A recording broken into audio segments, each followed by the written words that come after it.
उसके बाद हम एम्स में भी नहीं लिया गया कोरोना पेशेंट होने के कारण। IGMS में ले गए, वहाँ पे भी नहीं हुआ। उसके बाद हम फिर तब तक सुबह हो गया था। फिर पटना वही PMCH ले आए। PMCH के लाते क्रम में ही उनका डेथ हो गया। जो भी बचाने गया वहाँ सबको आपके सामने ही है। हमारा भी सर फाड़ दिया, ये पाखुर का हड्डी तोड़ दिया। मास्टर साहब हमारा छोटा लड़का उसका गट्टा तोड़ दिया। हमारा पोता नीतीश कुमार है, उसका भी सर फाड़ दिया। उसकी दादी है, उसका भी कलाई तोड़ दिया। हमारा चचेरा भतीजा है, उसको भी 4 लाठी डाल दिया। छोटा पोता है, आँख के पास उसको पूरा दाग है सर। इस प्रकार से टोटल आदमी को जब तक 10 मिनट हुआ इतने समय में समाप्त हो। कितने लोग थे वो लोग? उसके परिवार के छोटे बच्चे जो हथियार नहीं थाम सकते थे, उसको छोड़ करके औरत और मर्द जितने भी थे टोटल के टोटल थे। मामला दरभंगा के अलीनगर थाना क्षेत्र के कुमरोल गांव का है। जानकारी के मुताबिक पूर्व से ही एक ही खानदान के 2 पक्षों में ज़मीनी विवाद था। विवादित ज़मीन पर मामला चल ही रहा था, लेकिन दूसरे पक्ष के द्वारा जबरन विवादित ज़मीन पर ट्रैक्टर चला दिया गया। और जब इसका विरोध किया गया तो पहले तो कुछ कहासुनी हुई, लेकिन बाद में दूसरे पक्ष ने धारदार हथियारों के साथ एक पक्ष के मनोज यादव, जो कि किसान सलाहकार भी थे, उन पर हमला कर दिया गया। इसके अलावा बीच बचाव में जो भी लोग आते गए सभी पर हमला किया गया।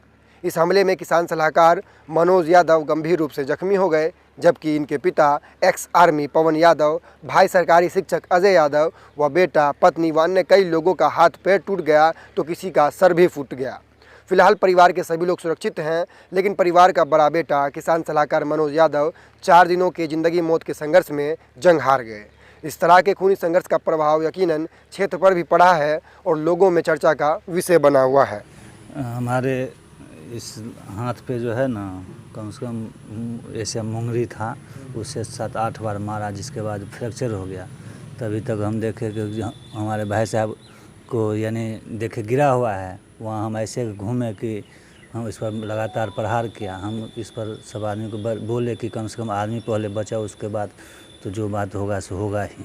उसके बाद हम लोग अलीनगर सबको लेकर चले गए। वहाँ गए तो वहाँ से ट्रांसफ़र कर दिया गया DM से दरभंगा। वहाँ सबका ट्रीटमेंट हुआ और उसके बाद जो है यथास्थिति सब आपके सामने है। देखिए, यहाँ पे किसान सलाहकार थे जो मृतक हैं, उनके पिताजी एक्स मिलिट्री हैं, उनके छोटे भाई टीचर हैं। तो जो ज़मीनी विवाद था तो इसमें आपस में सुलह कर लेना चाहिए था, कोई भी आदमी हो। हालांकि अब तो जो होना था तो हो ही गया है। अब हम यहाँ के प्रशासन से यही मांग करते हैं कि जल्द जितने भी आरोपी हैं जल्द से जल्द गिरफ्तार करें। जब तक हम लोग को 2 दिन का समय दिया गया था, आज लगभग पूरा हो रहा है, अभी तक गिरफ्तारी नहीं हुआ है। क्योंकि जहाँ तक हम लोग से बात हो रही है, प्रशासन पूरा सक्रिय है, सब जगह छापामारी भी कर रहा है, लेकिन वो संतोषजनक नहीं है। क्योंकि जब तक गिरफ्तारी नहीं होगा तब तक हम लोग को संतोष नहीं हो सकता इस तरह के मामला में। जबकि एक सरकारी कर्मी है, उनके पूरे परिवार सरकार से वेतन पा रहे हैं, उसके बावजूद इतना लेट लपेट करना, एक एक्स मिलिट्री जो इस देश का शान होता है, उसके पुत्र का ये हाल, कहीं ना कहीं सरकार को भी देखना पड़ेगा और यहाँ के प्रशासन को ज़रूर देखना पड़ेगा।